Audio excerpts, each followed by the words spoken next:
வணக்கம் ட்ரேடர்ஸ். இன்னைக்கு வந்து நம்ம போஸ்ட் மார்க்கெட் ரிப்போர்ட் தான் பார்க்க போறோம். அதாவது 14ஆம் தேதி நிஃப்டி 50 எப்படி பிஹேவ் ஆச்சு? இதுக்கான காரணம் என்ன அப்படிங்கிறத தான் நம்ம இன்னைக்கு பார்க்க போறோம். அதுக்கு முன்னாடி பார்த்தீங்கன்னா, நான் நேத்து வந்து நம்ம ஒரு பிரெடிக்ட் பண்ணியிருந்தோம். என்னன்னா இந்த ஒரு கிரீன் லைன் நான் போட்டிருந்தேன். நேத்தோட வீடியோ பார்த்திருந்தீங்கன்னா தெரியும். நேத்து நிஃப்டி 50. ஆனா நேத்து மார்க்கெட் ஸ்டார்ட் ஆகும்போது, மார்க்கெட் அதே மாரி கேப் டவுன்ல ஸ்டார்ட் ஆயிருந்திருக்கு. இங்க வந்து நான் எந்த லைன்ல வரைஞ்சிருந்தேனோ, அது வந்து சும்மா ஒரு இதுக்காக தான் வரைஞ்சிருந்தேன். எதுவுமே வந்து அது பெர்ஃபெக்ட்டா இல்ல. பட் ஆனா ஒரு 11 மணி வரைக்கும் பார்த்தீங்கன்னா, 10:30, 11 மணி வரைக்கும் நான் என்ன வரைஞ்சிருந்தேனோ, அப்படிதான் மார்க்கெட் அதே லேயர்ல மூவ் ஆச்சு. ஸோ, இதனால பெரிய சிக்னிஃபிகன்ஸ் ஒண்ணும் இல்ல. இதனால என்ன சொல்ல வரேன்னு கேட்டா ஒண்ணும் இல்ல. பட் நான் வரைஞ்சிருந்த மாரியே மேல போனனால, எனக்கு வந்து கொஞ்சம் சந்தோஷமா இருந்துச்சு. அதாவது என்னன்னா, நான் கொஞ்சம் ஜூம் பண்ணி காமிக்கிறேன். பார்த்தீங்கன்னா, நேத்து நான் சொல்லியிருந்தேன், இந்த இடத்துல தான் ஸ்டார்ட் ஆகும் மார்க்கெட்டு. அங்கருந்து கேப் டவுன்ல ஸ்டார்ட் ஆகும். கேப் டவுன்ல ஸ்டார்ட் ஆகி கீழ வந்து கொஞ்சம் மேல போயிட்டு, திருப்பி ஒரு புல் பேக் எடுத்து மேல போய் வரும்னு. அண்ட் இந்த இடத்துல வரைஞ்சிட்டு நான் இங்க மேல போயிருந்தேன். அதாவது கொஞ்சம் தூரம் கீழ வந்துட்டு திருப்பி மேல போறதுக்கான சான்சஸ் இருக்குன்னு. அதே மாரியே ஸோ இது எனக்கு வேற எதுவும் ப்ரிடிக்ஷன்ல இல்ல. நான் கேப் டவுன்ல ஸ்டார்ட் ஆகி மார்க்கெட் சைட்வேஸா மூவ் ஆகும். அப்படிங்கிறத நான் வரையறதுக்கு தான் இந்த மாரி வரைஞ்சிருந்தேன்.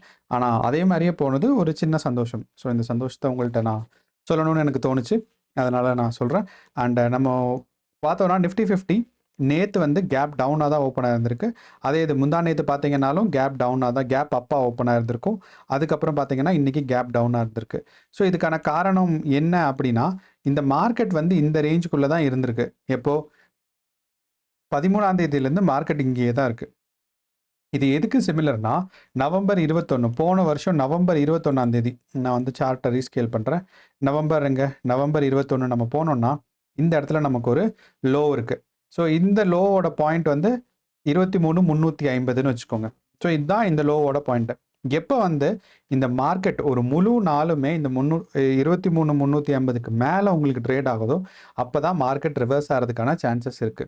அண்ட் இப்ப நமக்கு வந்து மார்க்கெட் ஏன் கீழ போயிட்டுருக்கு? ஏன் சைட்வேஸ் ட்ரேட் ஆகுது?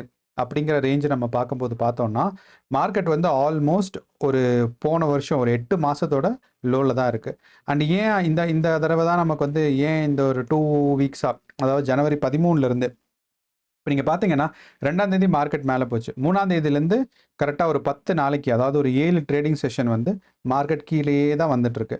அண்ட் இன்னும் மேல போகும் அப்படிங்கிறதுக்கான சான்சஸ் ரொம்ப கம்மி தான். ஸோ இதுக்கான காரணம் என்னன்னா, ஃபர்ஸ்ட் வந்து நம்ம வந்து ரிசல்ட்ஸ் அதாவது நம்மளோட ஸ்டாக் ரிசல்ட்ஸ் தெரியும் உங்களுக்கு. நெறைய கம்பெனிஸ் வந்து அவங்களோட ரிசல்ட்ஸ் எல்லாம் குடுத்துட்டுருக்காங்க. ஸோ முக்கியமான கார்ப்பரேட் ஈவென்ட்ஸ்லாம் முடிஞ்சுச்சு. அதாவது axis bank, TCS, Wipro, Infosys, HCL so இவங்க எல்லாருமே வந்து அவங்களோட ரிசல்ட்ஸ் அனௌன்ஸ் பண்ணிட்டாங்க. இதில பார்த்தீங்கன்னா, டிசிஎஸ் மட்டும் தான் டிசிஎஸ் வந்து பாசிட்டிவா அனௌன்ஸ் பண்ணியிருந்திருக்காங்க. ரிலையன்ஸ் பாசிட்டிவா அனௌன்ஸ் பண்ணியிருந்திருக்காங்க. அதே மாரி இன்ஃபோசிஸ் வந்து பாசிட்டிவா அனௌன்ஸ் பண்ணியிருந்திருக்காங்க. ஸோ இவங்க 3 பேர் மட்டும் தான் ரெவென்யூ வந்து ஹையா போயிருந்திருக்கு. அ ஆனால் இன்ஃபோசிஸ் வந்து அவங்களோட ரெவென்யூ பார்த்தீங்கன்னா 8% இருந்திருக்கு. ப்ராஃபிட் 11% இந்த போன வருஷம் போன குவார்ட்டர்ல மட்டும். அதாவது கடந்த 3 மாசத்துல மட்டும். ஆனா அவங்களோட ஸ்டாக்கு ஏன்னு தெரியாது. கீழ வந்துருச்சு. ஸோ இன்ஃபோசிஸ் லிமிடெட் பார்த்தீங்கன்னா, உங்களுக்கு எவ்வளோ கீழ வந்திருக்கு? நேத்து பாருங்க. இங்க இருந்த ஸ்டாக்கு. ஆனா நேத்து போன ஜனவரி மாசத்துலருந்து ஆல்மோஸ்ட் இதே ரேஞ்சில தான் ட்ரேட் ஆயிட்டு இருந்திருக்கு. நீங்க பார்த்தீங்கன்னா தெரியும். அதாவது ஒரு 1900, 800லேருந்து கீழ வரல. ஆனா நேத்து ஒரே நாள்ல ரிசல்ட் பாசிட்டிவா இருந்துமே, மார்க்கெட் எவ்வளோ ஃபால் ஆயிருந்திருக்கு பாருங்க. இங்க இருந்து ஆல்மோஸ்ட் இங்க. ஸோ ஒரு 6% ஃபால் ஆயிருந்திருக்கு. ஸோ 6% ஃபால் ஒரே நாள்லங்கிறது இது பயங்கர அடி. ஸோ இதுவும் ஒரு இம்பார்ட்டன்ட்டான காரணம் ஏன் வந்து நிஃப்டி மேல போலன்னு சொல்லி. இப்ப நம்ம அடுத்து பார்த்தோம்னா, இம்பார்ட்டன்ட்டான கம்பெனி நிஃப்டில என்ன இருக்குன்னா, டிசிஎஸ். ஆ டிசிஎஸ் பாருங்க. மேல தான் ட்ரேட் ஆயிட்டு இருந்திருக்கு. நேத்து டவுன் ஃபால் ஆயிருக்கு. ஒரு கேப் டவுன்ல ஓப்பன் ஆயிருந்திருக்கு. இங்க பார்த்தீங்கன்னா தெரியும். நிஃப்டி ஒரு ஐ மீன் டிசிஎஸ் ஒரு 2.5% கீழ விழுந்திருக்கு. ஸோ இது உங்களுக்கே தெரியும். நிஃப்டி 50ங்கிறது இந்தியாவோட டாப் 50 கம்பெனிஸ் எடுக்குறாங்க. அப்போ இன்ஃபோசிஸ், டிசிஎஸ்லாம் அதுல வந்துரும். ஸோ இவங்க 2 பேருமே கீழ தான் ஓப்பன் ஆயிருந்திருக்கு. ஸோ இவ்ளோ ஓப்பன் ஆகும்போது மார்க்கெட் கண்டிப்பா கீழ தான் போகும். அதுக்கப்புறம் ஆக்சிஸ் பேங்க் இருக்கு. ஸோ ஆக்சிஸ் பேங்க் வந்து பேங்க்னாலுமே ஆக்சிஸ் பேங்க் வந்து இந்தியாவோட ஒரு இம்பார்ட்டன்ட்டான மார்க்கெட் தான். ஸோ அப்படி பார்த்தா பாருங்க ஆக்சிஸ் பேங்க்கும் கேப் டவுன். ஆக்சிஸ் பேங்க் ஏற்கனவே ஒரு 30% கீழ விழுந்துருச்சு. அதுக்கப்புறம் நேத்து வந்து ஒரு 6% கீழ விழுந்திருக்கு. ஸோ என்ன ஆக போகுதுன்னு தெரியல. ஆக்சிஸ் பேங்க் ஏற்கனவே இருந்த இன்னும் 1 இயர் உங்களுக்கு டேட்டா காமிச்சா தான் உங்களுக்கு தெரியும். ஆக்சிஸ் பேங்க் வந்து ஆல்மோஸ்ட் இங்கே இருந்துச்சு. ஆனால் நான் 5 இயர்ஸ் டேட்டா எடுக்கிறேன். ஸோ ஆக்சிஸ் பேங்கோட ஆல் டைம் ஹை இங்கே இருக்குது. இங்கே இருந்து மார்க்கெட் இப்போ எந்த சூழ்நிலையில் இருக்குது அப்படின்னா பாருங்கள் 25% கீழே விழுந்திருக்கு மார்க்கெட். ஸோ அண்ட் நேற்று மட்டுமே ஒரு 6% கீழே விழுந்திருக்கு. இதுதான் வந்து நம்மளோட நிஃப்டி 50 ஏன் வந்து நேற்று வந்து ஒரு 4லேருந்து 6% கீழே விழுந்திருக்கு. இதான் இது 1 டே கேண்டில். ஸோ அந்த 1 டே கேண்டில் நான் ட்ரேஸ் பண்ணும்போது எனக்கு 6% கிடைக்குது. 4.6 அதாவது ஆல்மோஸ்ட் 20% கீழே விழுந்துருச்சு. அப்புறம் நேற்று மட்டுமே 4% கீழே விழுந்திருக்கு. ஆனால் ஆக்சிஸ் பேங்கோட ஏர்னிங்ஸ் இருக்குல்ல, குவார்ட்டர்லி ஏர்னிங்ஸ் அது பாசிட்டிவாக தான் இருந்திருக்கு.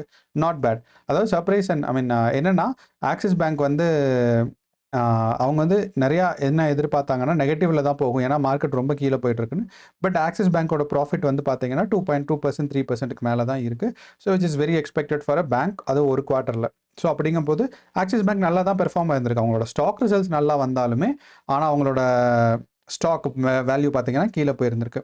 இதுக்கடுத்து இன்னொன்று முக்கியமாக கீழே போனது என்னன்னா பேங்க்கில் பார்த்தீங்கன்னா ஐசிஐசிஐ பேங்க்.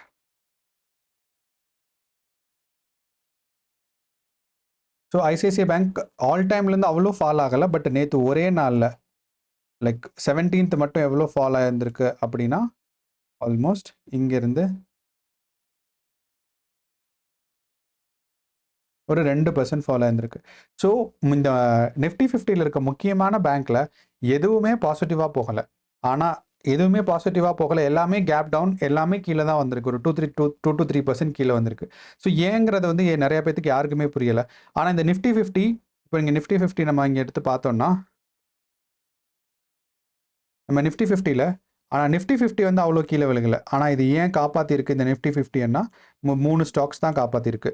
என்னென்னா ஒன்று வந்து ஐடிசி, இன்னொன்று வந்து எல்என்டி, அடுத்து வந்து பார்த்தீங்கன்னா ரிலையன்ஸ். ஸோ இந்த ஐடிசி, எல்என்டி, ரிலையன்ஸ் மட்டும்தான் நிஃப்டி 50 வந்து 0.7% மட்டும்தான் விழுகிறதுலேருந்து தப்பிச்சிருக்கு. சப்போஸ் ரிலையன்ஸும் ஐடிசி, எல்என்டி இவங்க எல்லாருமே நெகட்டிவில் போயிருந்தாங்கன்னா நேற்று வந்து நிஃப்டி 50 கண்டிப்பாக இன்னொரு லோவர் சர்க்யூட் அடிச்சிருக்கும். அப்படின்னா இன்னும் கொஞ்சம் கீழே போயிருந்திருக்கும். 23,000லேருந்து கீழே போயிருந்திருக்கும். உங்களுக்கே தெரியும், நான் நேற்றே சொன்னேன் நிஃப்டி 50 வந்து எப்போ இந்த 23,000லேருந்து 23,500 இந்த ரேஞ்சுக்குள்ளே நகர்ந்துக்கிட்டே இருக்கும், அப்போ உங்களுக்கு ஒரு பெரிய மூவ் கிடைக்காது. சைட்வேஸ் ட்ரேடிங் மட்டும்தான் இருக்கும். ஸோ நீங்கள் இன்ட்ராடே ட்ரேடராக இருந்தால் இந்த சைட்வேஸ் ட்ரேடிங்கில் உங்களால் ப்ராஃபிட் எடுக்க முடியும். வேறஸ் நீங்கள் வீக்லி இல்லைனா மந்த்லி இருந்தீங்கன்னா இது வரைக்கும் உங்களுக்கு ப்ராஃபிட் வந்திருக்காது. ஏன்னா இந்த ரேஞ்சை தாண்டி மேலே போனால் மட்டும்தான் நிஃப்டி வந்து ஒரு ரேப்பிட் மூவ்மெண்ட் இருக்கும். அதாவது கடகடன்னு மேலே போகும், இல்லைனா கடகடன்னு கீழே வரும். இது ரெண்டுமே நடக்கலைன்னா நம்ம பையிங்கோ செல்லிங்கோ பண்ண முடியாது. ஸோ நீங்கள் ஷார்ட்டோ லாங்கோ எடுக்க முடியாது. ஸோ அதனால் இது ஒன்று. இதே இது நம்ம ரிலையன்ஸ் நான் வந்து பாசிட்டிவாக போயிருக்குன்னு சொன்னேன். ஸோ இந்த ரிலையன்ஸோட மார்க்கெட் பார்த்தோன்னா ரிலையன்ஸ் இண்டஸ்ட்ரீஸ் பாருங்கள், ரிலையன்ஸ் இண்டஸ்ட்ரீஸ் மட்டும்தான் நேற்று மேலே நெகட்டிவாக போயிருக்கு இந்த பெரிய இண்டஸ்ட்ரீஸில் கம்பேர் பண்ணோம். அதாவது ஐடியோட ரெவென்யூஸ் நல்லா இருந்தாலுமே அதோட ஸ்டாக் வேல்யூஸ் குறைஞ்சிட்டே தான் வந்திருக்கு. அதாவது இந்த மாதிரி ரிலையன்ஸ் இண்டஸ்ட்ரீஸ், அதே மாதிரி எஃப்எம்சிஜி, அதாவது ஃபாஸ்ட் மூவிங் ப்ராடக்ட்ஸ், அதாவது ஐடிசி இருக்காங்கல்ல அவங்க, அப்புறம் இந்த கன்ஸ்ட்ரக்ஷன்ஸ், இது மூணுமே பார்த்தீங்கன்னா கொஞ்சம் மேலே தான் போயிருந்திருக்கு. ரிலையன்ஸ் எவ்வளோ நேற்று மேலே பாசிட்டிவாக போயிருந்திருக்குன்னா ஆல்மோஸ்ட் இந்த பாயிண்ட்லேருந்து நேற்று கேப் அப்பாக ஓப்பன் ஆகி பார்த்தீங்கன்னா உங்களுக்கு ஒரு 4% இன்க்ரீஸ் இருந்திருக்கு. ஸோ 1200 ரிலையன்ஸோட ஸ்டாக்காக இருந்துச்சு, 1130 இருக்குது, 115 இருக்குது. ஸோ ஆல்மோஸ்ட் ஒரு 3லேருந்து 4% வரைக்கும் மேலே போயிருந்திருக்கு ரிலையன்ஸோட ஸ்டாக்கு. நம்ம அதே மாதிரி எல்என்டி பார்ப்போம், லார்சன் அண்ட் டார்போ.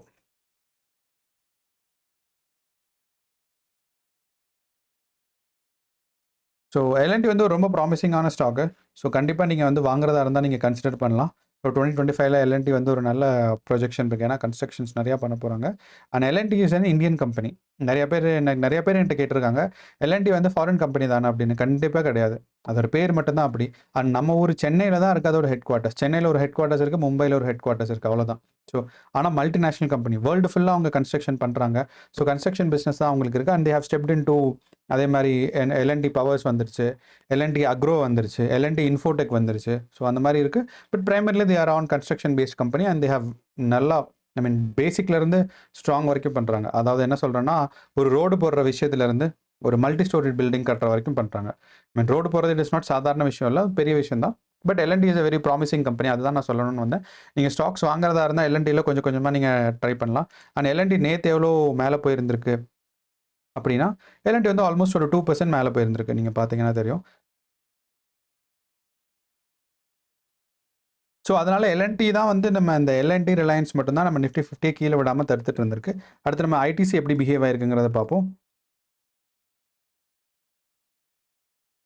ஐடிசி பார்த்தீங்கனாலும் நான் சொன்னேன் ஐடிசி பாருங்கள் ஆல்மோஸ்ட் ஒரு 4% ஒரு 2% மேலே போயிருந்திருக்கு.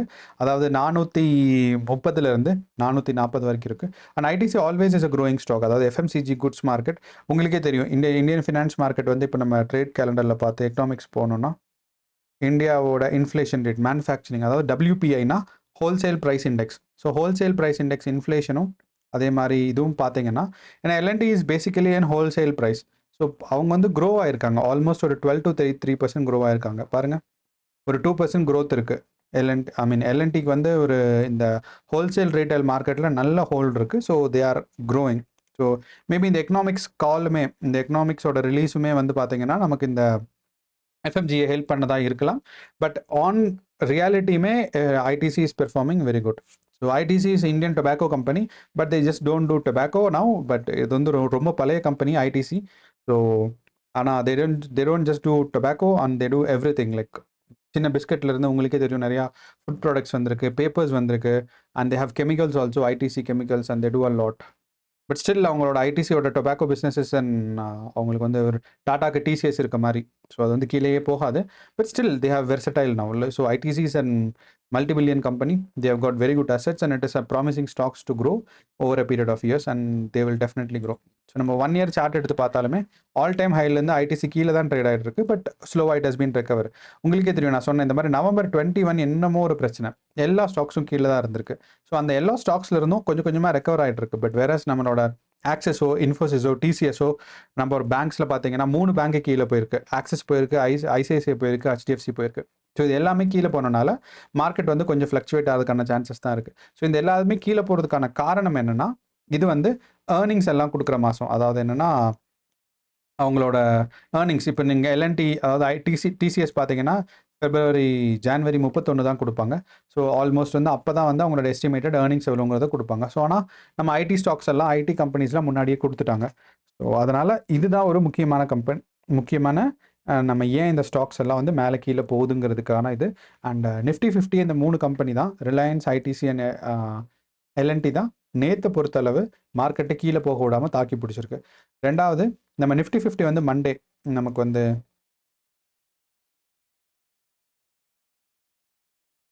நிஃப்டி 50 வந்து மண்டே எப்படி பிஹேவ் ஆகும் அப்படிங்கிறத நம்ம யோசிச்சோம்னா மார்க்கெட் வந்து நம்ம மண்டே வந்து சொல்ல முடியாது.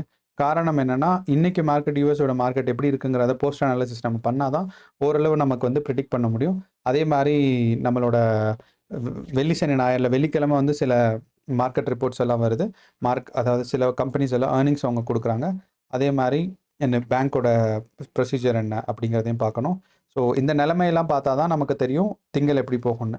பட் பெஸ்ட் ப்ரிடிக்ஷன் என்னவா இருக்கும் அப்படின்னு பார்த்தீங்கன்னா நம்மளோட நிஃப்டி 50 வந்து ஆல்மோஸ்ட் இப்போ இந்த ரேஞ்சில் ட்ராவல் ஆகிட்டு இருக்கு. நான் இதை டெலிட் பண்ணிடுறேன், இது ரெண்டையும். ஸோ பார்த்தீங்கன்னா இன்றைக்கி வந்து மார்க்கெட் க்ளோஸ் ஆனது 23,200. நான் உங்களுக்கு ஏற்கனவே சொன்னேன் இந்த 23,500க்கு நடுவில் ஒரு பெரிய டக் ஆஃப் வார் நடக்கும். அதாவது எங்கே மேலே போகுதுன்னு தெரியாமல்.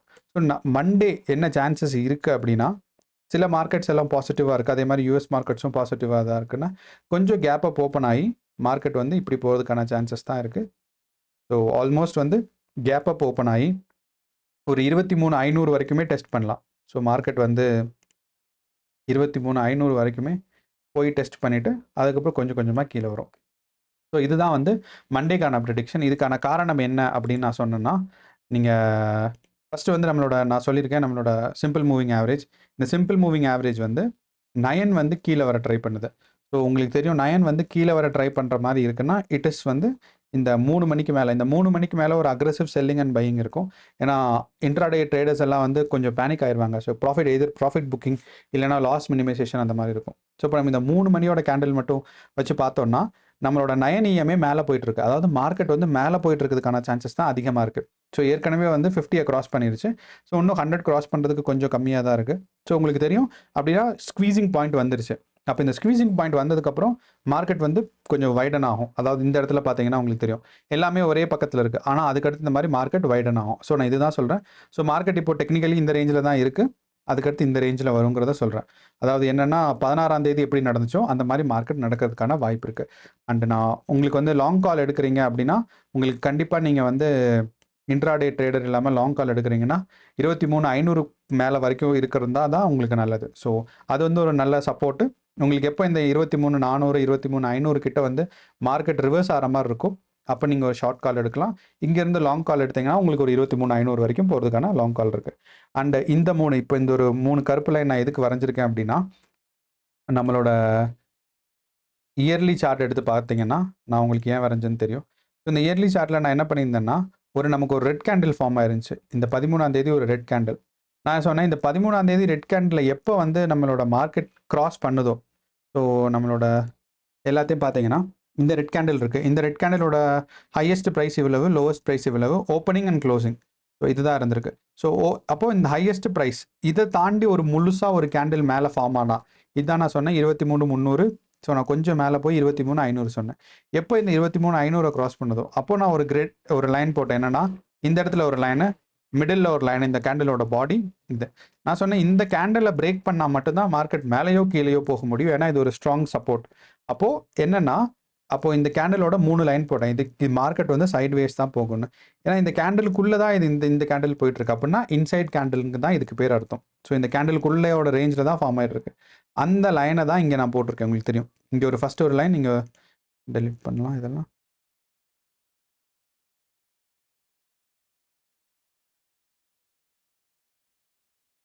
உங்களுக்கு தெரியும் இந்த 3 லைன். ஸோ இப்போ இந்த 3 லைன் தாண்டி மேலே போனால் தான் கேண்டில் ஃபார்ம் ஆகும். அண்ட் மார்க்கெட் வந்து நாளைக்கு 23,500க்குள்ளே தான் மூவ் ஆகிறதுக்கான சான்சஸ் இருக்குது. ஸோ இதுதான் மண்டேக்கான ப்ரெடிக்ஷன். ஸோ யாராவது உங்கள் ஃப்ரெண்ட்ஸ் அண்ட் ஃபேமிலி யாராவது ட்ரேட் பண்ணிருந்தாங்கன்னா அவங்களுக்கு இந்த வீடியோ ஷேர் பண்ணுங்கள். ஸோ தட் பயனுள்ளதாக இருக்கும்.